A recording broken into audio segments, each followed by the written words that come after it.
Hello, everybody. This is Susan Kokinda with your Midweek Update. Today is October 23rd, 13 days before the November 5th close of voting in the United States. We know what outcome we're fighting for, and we know that as of today, a Trump victory is within grasp. And we also know how desperate the enemy is. But Donald Trump and his growing circle of allies, like Elon Musk, RFK Jr., Tulsi Gabbard, they've actually already succeeded in an important victory, one which is going to give us critical insight as we go into and come out of November 5th.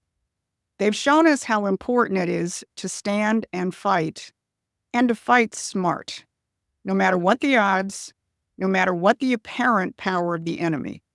Because by doing this, the enemy is forced to come out in the open and expose its true nature, and it becomes susceptible to final defeat. So the theme of today's update is going to be Finish the Story, President Trump. Now, yesterday, the Trump campaign filed a legal complaint with the Federal Election Commission against the British Labour Party for election interference in the United States. The Trump campaign lawyer filing the complaint, Gary Lakowski, said, quote, "Those searching for foreign interference in our elections need look no further. The interference is occurring in plain sight." He continued, "This past week marked the 243rd anniversary of the surrender of British forces at the Battle of Yorktown, a military victory that ensured the United States would be politically independent of Great Britain. It appears that the Labour Party and the Harris for President campaign have forgotten the message," unquote. Now, the Trump campaign complaint comes as a result of the revelations that the British Labour Party has dispatched 100 activists to the United States to campaign for Harris. The question of whether this is technically an FEC violation is not the point.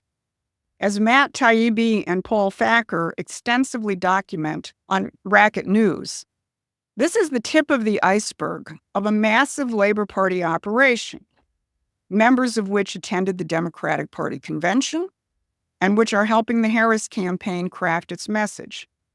And that is just the tip of the iceberg of the fact that this is part and parcel of an even larger British campaign effort to defeat Donald Trump, to wipe out the First Amendment of the United States, with Elon Musk and X in the immediate crosshairs. As Thacker and Taibbi document, the Center for Countering Digital Hate, whose founder is currently Prime Minister Starmer's Chief of Staff, Morgan McSweeney, is now advising the Kamala Harris campaign. This group, which was again founded by Morgan McSweeney, has in writing in its private agenda, which have recently been leaked, outlining the fact that its intention is to kill Musk's Twitter. And at the same time, it's working with members of Congress to set up a disinformation operation here in the United States. Now, before I get into more of that story, let's take a step back and look at what I covered in last week's update, which was entitled, Donald Trump Takes on the British Empire. There I covered the open confrontation between Trump with his advocacy of American system economic policies, grounded in tariffs, and the commander of the British Empire, also a Bloomberg editor, John Micklethwaite's defense of British free trade and open border policies at the Chicago Economic Club. There has not been such an open clash between those policies in over 100 years. However, 80 years ago, there was a private face-off between the American commitment to economic growth versus the British imperial system of looting and war. This was documented by Elliot Roosevelt in his book, As He Saw It, which chronicled some of the World War II summit discussions between Franklin Roosevelt and Winston Churchill. FDR told Churchill in no uncertain terms that the United States was not fighting World War II in order to reestablish the British Empire. When Churchill countered, "What do you mean by that?" Roosevelt responded, "The 18th century methods which take more out of a country then they put back in. By the way, think about the effect of free trade on our manufacturing and auto industry over the recent decades. Roosevelt was equally opposed to the explicit British intention to pit the World War II allies, namely the United States and the Soviet Union, against each other. He understood that such geopolitical chess playing was a way to keep the British imperial system, which most people are familiar with today as globalization, both economically and strategically, on top. Roosevelt died before the end of the war. And guess which British political party was deployed to the United States to pull Americans into their assigned role of American brawn for British brains? The British Labour Party. The entire post-war period has been shaped by our capitulation to imperial war policies. There did not need to be a Cold War, or a Korean War, or a Vietnam War, or all the endless wars since 9/11. For decades, too many patriots have fallen into a British-crafted default option and allowed these wars to be launched. Although thanks to Donald Trump, many are abandoning support for these wars much more quickly or are not supporting them at all.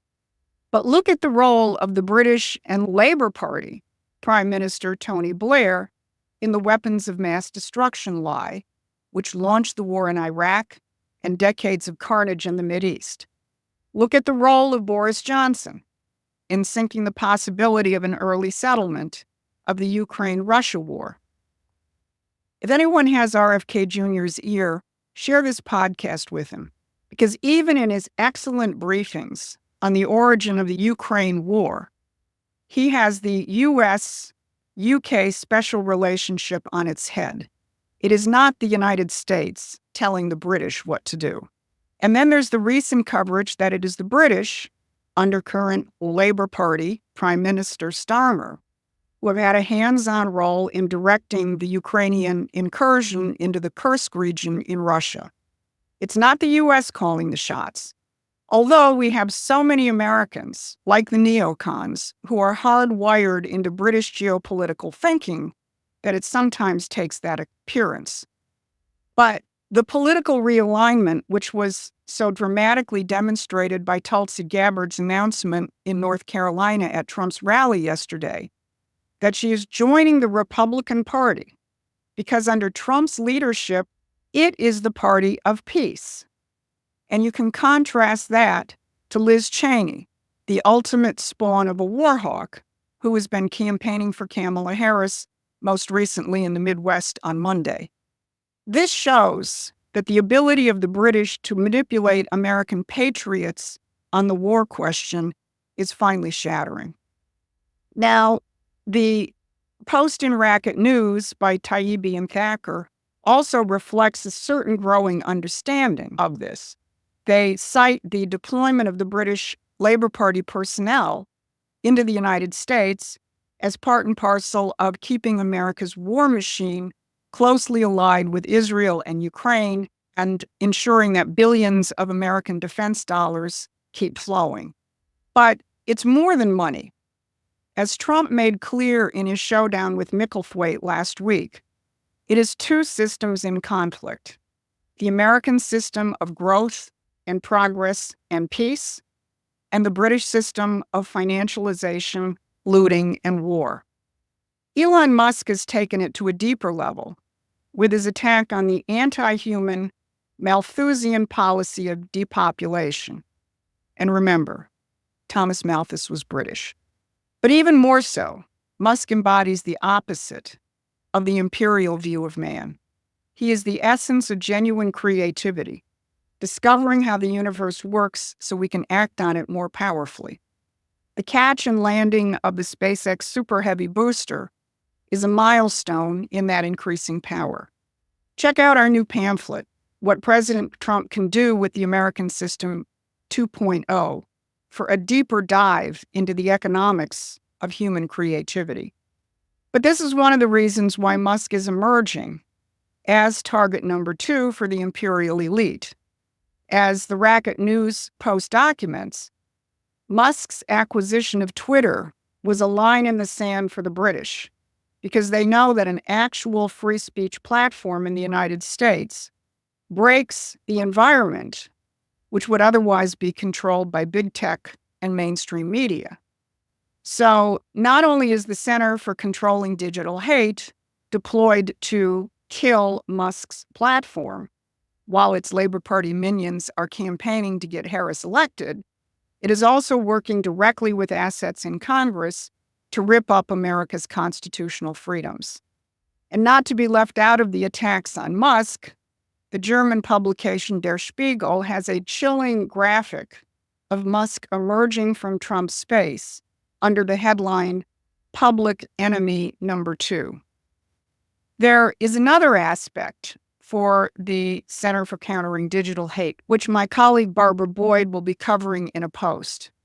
That is the fact that it is essentially a continuation of the Transition Integrity Project, the Anglo-American intelligence operation which profiled how to keep Trump out of the presidency in 2020, as well as orchestrating the aftermath, which included January 6th.